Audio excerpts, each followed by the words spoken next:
Hey guys, welcome back. So today's video is a Q&A. I'm going to answer a number of questions that you guys sent me. And before I jump into that, I just wanted to say it's my 3-year reselling anniversary.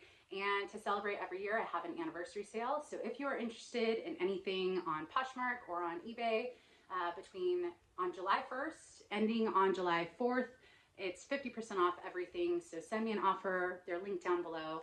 And it's just a fun time to celebrate and share the celebration with you guys. So jumping into the questions, I have a lot, so I'm going to move through pretty quickly, but hopefully I can get to everything. How long do I see myself reselling? Probably forever in some way, shape, or form. It's just fun. As far as a full-time reseller, I would like to, in the next year to 2 years, get to a place where reselling is one third of my revenue. So I've got reselling, I've got YouTube, and I'm actually working on something to incorporate as a third revenue stream. I'll probably be able to share some more on that in about 5 to 6 months. So stay tuned for that, but it's not reselling related. I think having different revenue streams helps me stay interested in everything, not burn out, and also a little bit of security so that if something goes south, I still can pay my bills, which is really important. All right, when did I start investing in some reseller tools? And they asked about the thermal printer, steamer, lights, etc. It took me about a month or two to buy those things. I think everyone's situation is different. I didn't have a regular printer, so I needed that pretty early on. I buy a lot of stuff at the bins and they get very wrinkled, and even, I don't know, just steaming is really, for me, a very important step that I take on my clothing. I think it makes a difference in photos for me. So I got that pretty early on, and my lights, I have a very dark house at night. So to be able to take photos early in the morning or at night, I do need those lights. And so I would say a month or two. I think all my stuff is, or most of my stuff is linked down below. And it's all worked out pretty well for me. So yeah. Do I source at any other places or in any other ways besides thrifting? I've dabbled in things, but I don't really enjoy anything besides thrifting. Thrifting, to me, I like finding mostly pre-owned items and finding a new life for them, or I just like thrift stores. I like that it's a low risk type of purchase as far as cost, and there's just, it's a true treasure hunt because it's a lot of junk. And when you actually see that gem in the rough, what is the expression? Anyways, there's just nothing better than that thrift high. So yeah, it's my favorite. It's pretty much all I do. Do I ever relist stale inventory? Not really, but I did have an item recently that sold, and then the girl was very confused about shipping, and I just didn't want to deal with the hassle, so I canceled. I relisted it. It sold a couple days later for 20% off my asking price, but it had already been listed for over a year, and I had accepted a low offer of maybe 50% off my asking price. So relisting actually did get it sold pretty quick. Will I relist my stale inventory? Probably not. I try not to focus too much on stuff that's already away. I don't have saved photos. I know you can relist now on Poshmark, and technically on eBay, things get relisted every 30 days automatically, and sometimes they make edits there, but I really just try and focus on keeping my new listings coming in. And yeah, that's my main focus. That's where I spend my energy. How long do I keep inventory? I really haven't purged anything. Every once in a while I'll pull something out, donate it, go, this was a really, really bad buy, but I still have stuff that's been listed for almost 3 years. A couple days ago I sold a dress for $22. It's been listed for 2 years and 9 months. And $22 is not a bad return on that. So I have space for a large inventory. If I lived in a small space, I would probably focus more on my older inventory because I would want to bring in new stuff, if that makes sense. So I think we all have different situations, but all right. Facebook Marketplace, someone asked how that was going. I think I briefly mentioned I was testing it out. I'm still testing it. It's fairly clunky. I'm not having as much success with it as I had hoped. Some people have great success with it. I've sold, I want to say about 10 items, and my lowest price sale was about $15, and I do charge for shipping. And then my highest price sale was $49. Most of my sales have been between $20 and $30, which is pretty typical of any of my platforms. So I'm testing. If I continue it, I'll probably share some, talk about it at some point. But right now I don't really have anything to share. I would just say if you were curious about a platform, it's best to try it for yourself. Because we all have different inventory, we have different experiences, different pricing structures, that type of stuff. So It's fun to try a new thing, but it's also weird. All right, what do I do if I'm not sure if something is authentic? I haven't had to authenticate anything in a while, but if I do, I will get it authenticated. I would much rather have the reassurance to know that I'm selling an authentic item than to worry I'm selling a fake. There's a lot of different apps out there. I haven't used any of the easy apps that you could just kind of send it on your phone. There was a service I used called Authenticate First a couple times. I think I had to email a form. It was a little more clunky, but they are also a very small team, and I trusted them. It was referred to me by someone locally, and so if I need to, I'd probably use them, but there are lots of them, and I think any step you can take to have some reassurance for a buyer and yourself is a good thing. How did I know that it was time, and how did I prepare to become a full-time reseller? And then they had asked, did I have a certain amount saved, a certain amount listed, or did I have a certain amount ready to list? It is so different for every person. I don't have a spouse or anyone contributing to paying my bills, so my situation might be different if you maybe have a spouse or another income stream in your household, or if you're young and maybe you have parents helping you out, and this is just, you know. So I think that it totally depends on the person. I would say the two most important things is have a plan of going full time. Like, what does that look like? What numbers do you want to hit? How are you going to hit those numbers and increase sales? And then also know your numbers and actually know how you've been doing, what some of the up and downs that you might be facing. For me, I added eBay and I added YouTube when I went full time, and I was hopeful that those would be revenue streams. eBay is my main revenue stream by far. It did not happen overnight. Poshmark was my main revenue stream for a while, and Poshmark has really gone downhill for me, and so I'm really glad that I started eBay when I did, because that keeps me as a full-time reseller. YouTube, it's worked out for me. I make anywhere, for this channel alone, anywhere from about $1,000 to $1,500 in ad revenue. There's additional things like affiliate stuff and some sponsored content that I'm trying to be more open-minded to, but it's not something that I would recommend to most people, because, you know, I've been on YouTube for 2.5 years, and some people, they'll just never get to that point. So it's a risky, I think you should do it because you really like it, not for the revenue perspective. But for me, it's worth the time and invested in it at this point. So, and I've been probably at that ad revenue for about a year. It really hasn't changed much. So just depends on how successful certain videos are doing and that type of stuff. But it works for me. I'm glad I have that. Yeah, but for each individual person, I would say have a plan in place, try some things, and be able to adapt and learn and grow. And on that note, I definitely had over 1,000 items listed, but I wasn't looking for a certain amount listed. I was more or less just like, do I have a lot listed? And am I making somewhat of a decent amount? And do I have a plan in place to make more, if that makes sense? All right, did I learn anything differently about how to run my business? Or did I learn anything to run my business differently during COVID that I kind of still continue?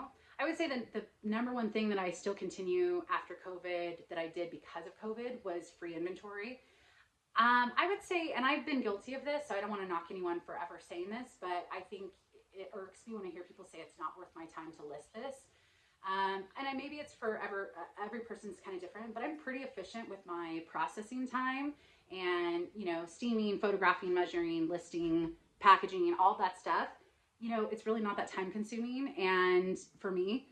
And I think that if I get something for free, there's no risk. If I sell it for $10 to $15, yeah, if I think it's sellable, I'll list it. And so that's actually been really helpful for me during this summer, as I'm trying to list more and I can't buy more because I can't thrift more. And also thrifting takes time. So free inventory has actually been helping me keep up my listings. And so that's something I've kept from COVID. And I don't ask for free inventory. It's just family and friends know that I want to take it. I sort through it. I kind of take the best of the best. A lot of it's small brands, Banana Republic, J. Crew. So I just was photographing a new Tags Kohl's item. That's not necessarily something I would pick up, but hey, I'll sell it and get $15 for it probably. So, you know, just being open-minded to that kind of thing is really helpful for me. Also, they asked, what do I see for the future of reselling? I see reselling as increasing. I think more and more of the younger generations are understanding that we just have a lot of waste in the country, in the world. They're concerned about things, which I think is great. And I think reselling and having like a secondhand market is really important if possible. So I'm pretty optimistic about it, but who knows? None of us know what the future holds. All right, a personal question. What breed is Luna? And will she ever have a sister or brother? Boo, come here. She's not gonna come over for her own question. Luna is a rescue mutt. I got her from a rescue down in San Antonio, Texas called Care. I'll link them below. She was a junkyard litter, and I was living in San Francisco, and I wanted a relatively young rescue. And she took a little puppy flight, and I picked her up at the San Francisco airport, and we've been buddies since. So she is no dominant breed. A couple of her siblings owners have done the little DNA tests. I don't know how accurate they are, but it said that she was part Husky, part German Shepherd. All of her siblings have a lot of German Shepherd coloring, so that's not surprising. Husky, German Shepherd, Pit, Lab. There were like 4 or 5 other ones. I can't remember. Anyways, but there was nothing more than like 15% of what she is. So she's truly a mutt, and she's a little over 60 pounds. And yeah, she's my little guard dog. And high energy. She just turned 4.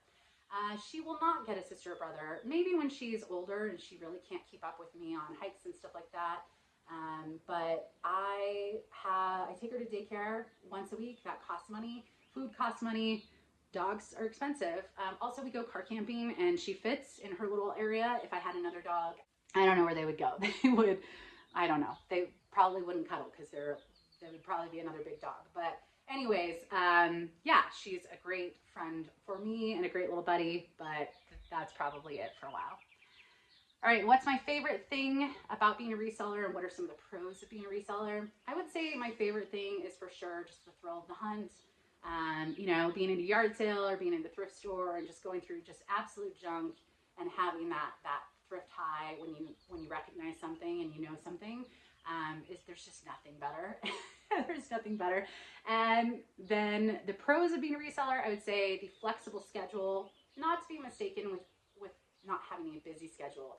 I think I have a really good work-life balance, but I'd be really like dialed in my efficiency so that I'm not wasting a lot of time on things like social media, things that aren't really work related or bringing in, you know, revenue. Am I spending my time in the right places? So yeah, I think being able to kind of meet up with a friend at any time is great, but I also say no to friends at times because I'm busy working. So it's just nice to have that flexibility, but I have to still be accountable, if that makes sense. All right, someone asked, how do I handle buyers that don't pay on eBay? Most of my buyers pay within 1 to 3 days, so it's not really an issue for me.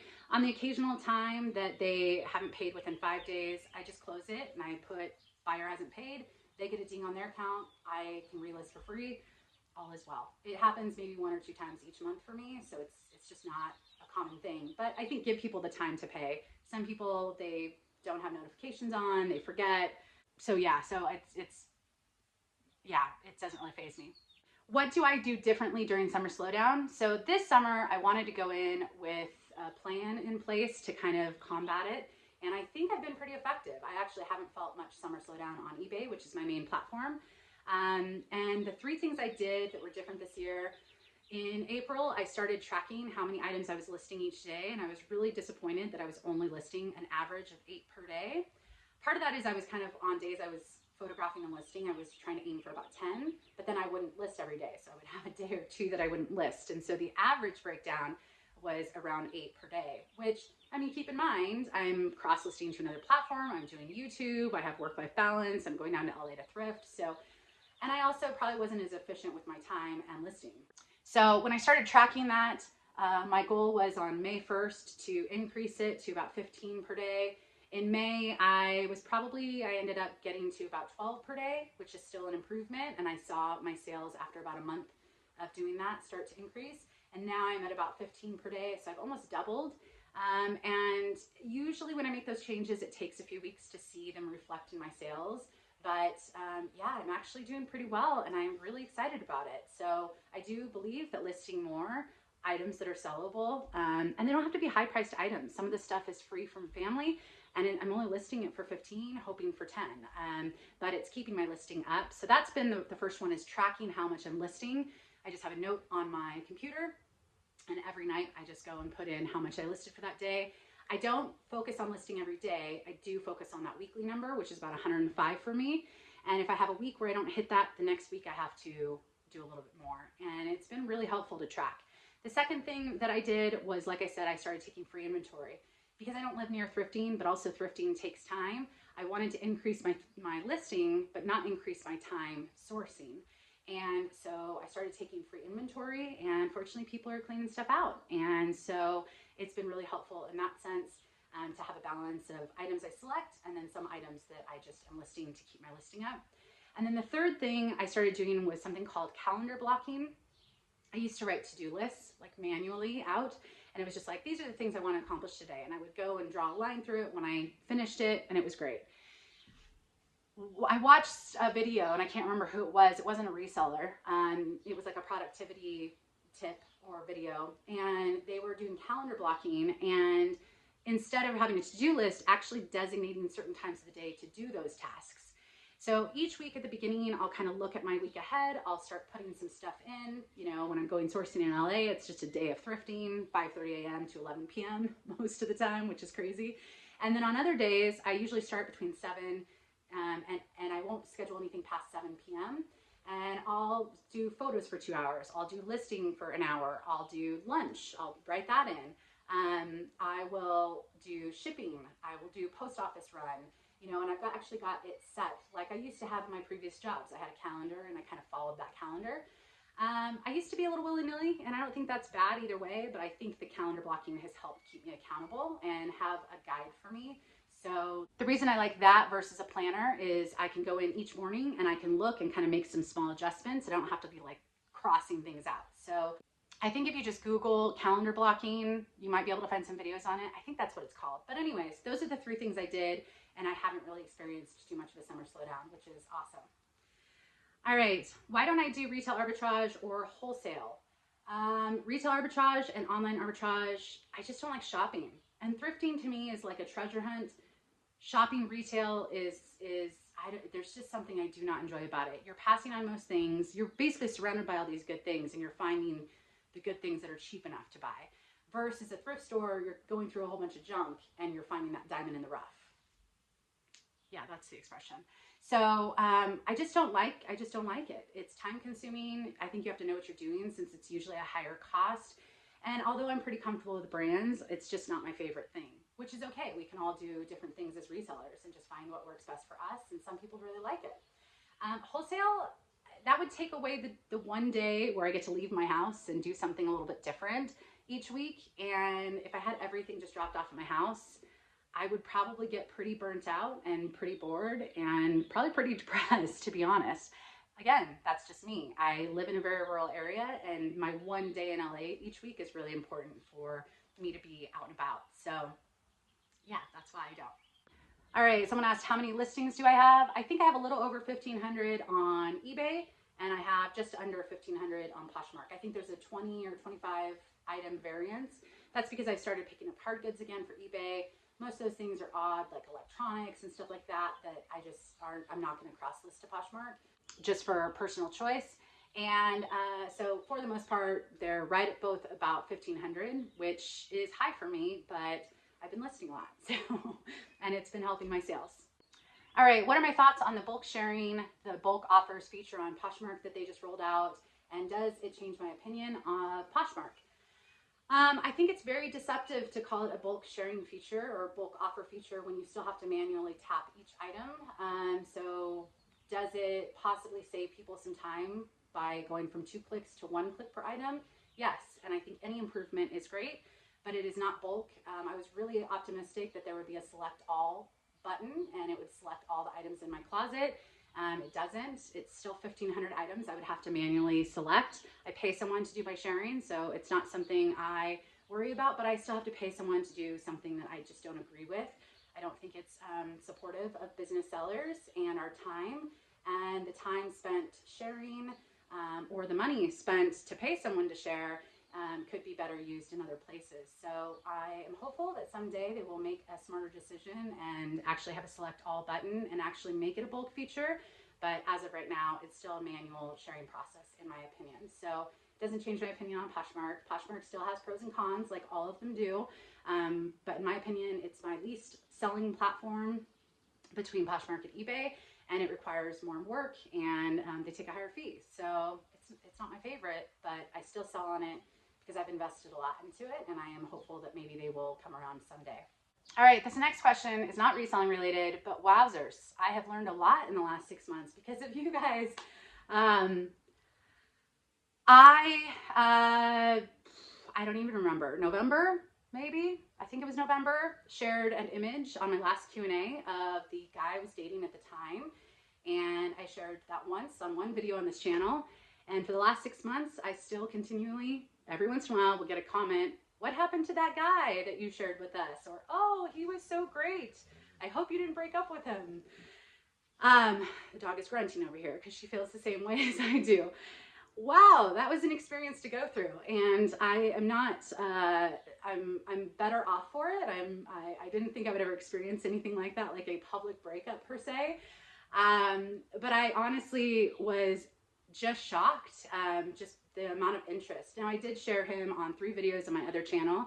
Keep in mind, I removed a lot of old videos on my old channel that weren't car camping or house related because I found a specific thing I wanted to do on that channel finally, and so those are gone. But I do not regret anything. I think the only thing maybe I regret is not coming out and saying I broke up with him. Please stop asking about it, because it has not stopped. I mean, I got a comment last week about it. So I didn't want to be disrespectful and say anything about another individual on the internet, but I know you guys are curious, so this is all I'm going to say. This is the only time I'm going to speak about this, and I'm sure there will be another guy down the road that I'll share, and I'll have to probably go through this again, and that's part of being on a public format like YouTube, and I am okay with it now. It was shocking at first. I broke up with him shortly after. I think he was in those videos within a couple, 2 to 3 weeks period. I waited about 2.5 months before I put him or introduced him in any way on my social media, and things went downhill very quickly. And all I can say without going into great detail is there are 1 or 2 things I think that can happen in a relationship that anyone in that situation should walk away and never look back. And when I realized that was happening, I walked away and I haven't looked back, but I've had a lot of comments and questions come my way, so I haven't forgotten about it. But if anyone knew the situation and knew the details, I think if I was your sister, your daughter, your best friend, someone in your life, you would not say anything other than, way to go, girl. So glad you left something unhealthy, and you're much better off without. So I don't regret anything. I think life is full of learning experiences and people coming and going. That's friends or people that you date. And I think that the next time, maybe I won't be so formal in an introduction, and I will introduce someone if they're relevant enough to introduce. But after having gone through that, I think what I learned is you guys are going to be curious about my life, and I get it, but it was very shocking for me. So, and it was also at a time that I was making a decision that I knew was best, but was still hard because it's never easy to make those decisions. So I am very thankful, and I am free again. Am I dating anyone? Someone asked that. I don't know if they're referring to someone new or if they're just new to the channel. I am not dating anyone that I would be comfortable sharing right now. I guess that's the easiest way of putting it. Have I hung out with some people? Yeah, things are opening up in the world, and people are getting out, and life is fun. Whether you found someone or you're single and you're free, there are pros and cons to both sides. And I really appreciate all of the interest in my life. I guess in the future, maybe just know that this channel and my other channel will never really be around a relationship. And if I ever introduce someone, it might be snippets, but it will never change the channel or channels, if that makes sense. So I hope that gives you a little bit of an understanding. And yeah, it's interesting to learn this stuff and go through this stuff. But fun fact, I'll never go on a dating show. I don't know how they do it, because if I have this small of an audience and that many questions, I can't imagine what they go through. I can't imagine. All right, moving on. Also, my nose keeps itching, so. All right, what's the furthest that I have traveled to thrift? Also, this person who clearly watches my channel often asked, how old is Kelly Slater, with a smiley face and a wink. I had said in one video that Kelly Slater, who's a famous surfer, probably the most famous surfer, was a handsome guy and kind of a crush. And so I think she was trying to catch me off guard. What's the furthest I've traveled to thrift? Not far. To actually go on a thrift trip is LA.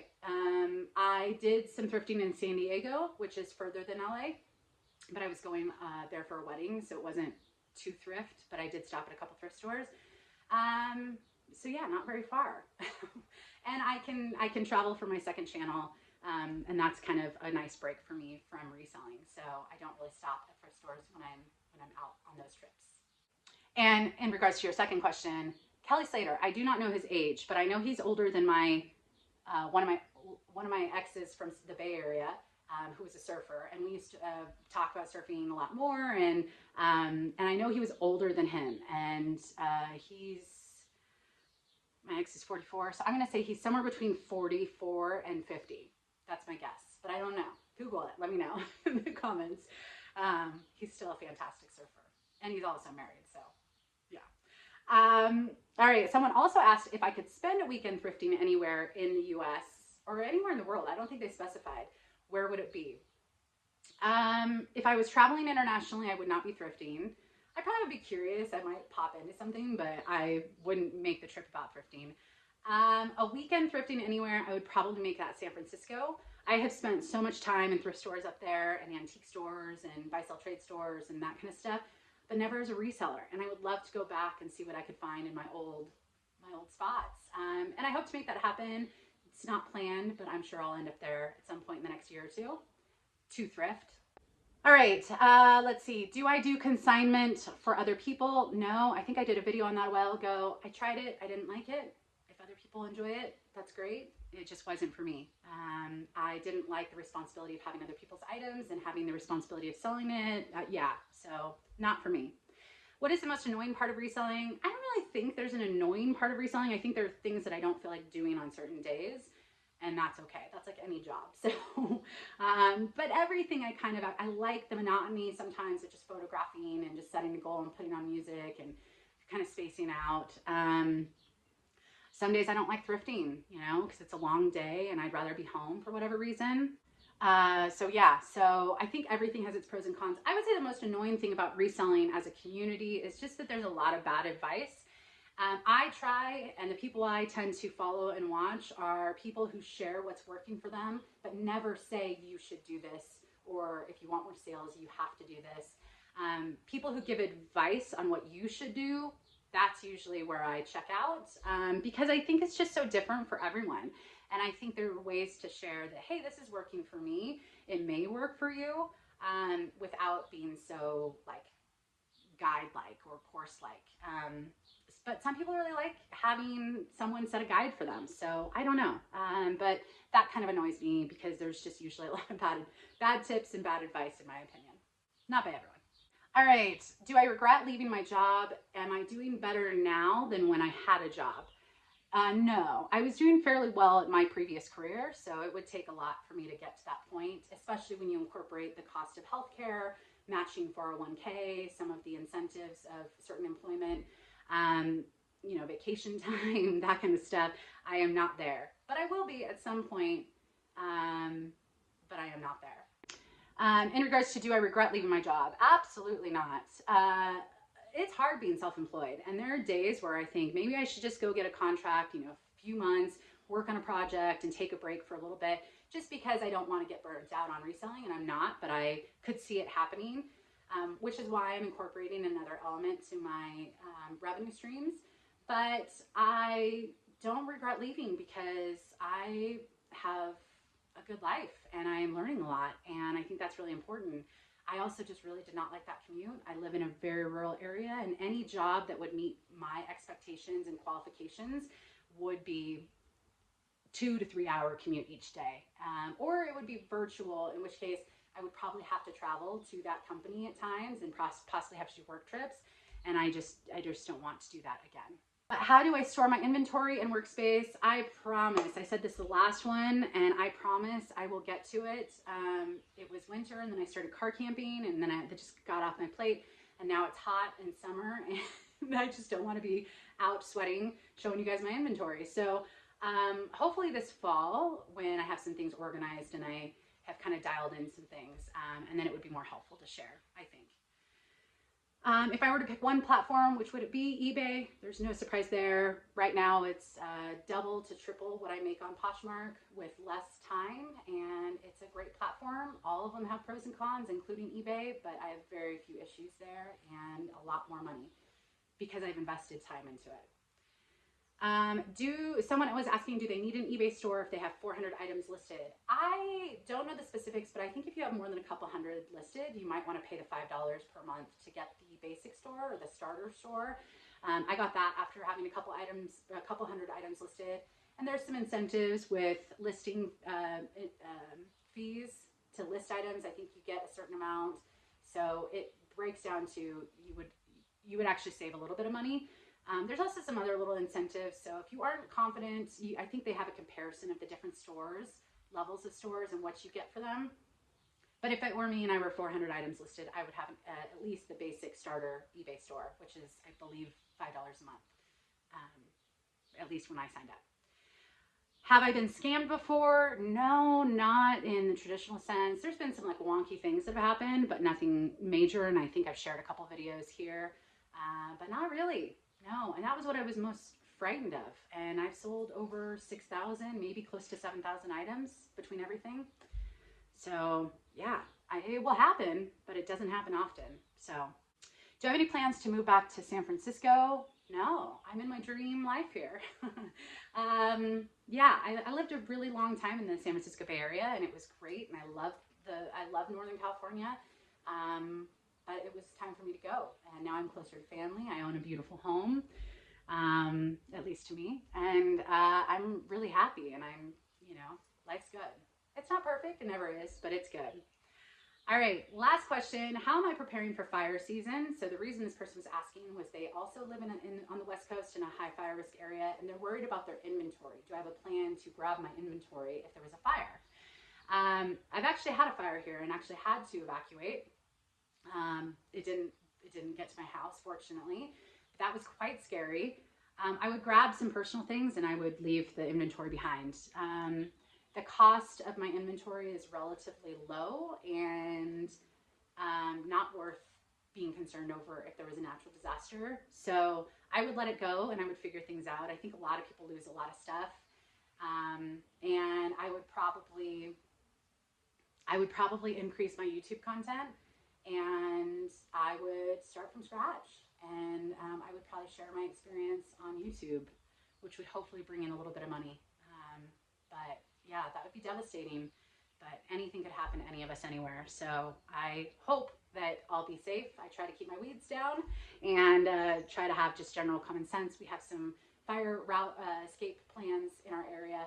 If something does break out, I have an exit strategy. So anyways, that is it for this Q&A. I hope you guys enjoyed. I will be back with another Q&A probably in 6 months again, and I need to get to work. I have my weekend sales that I need to get it shipped out. I have 24 eBay sales going out and 7 Poshmark sales going out, and so time to get to work. But I'll see you guys in the next video. Bye guys.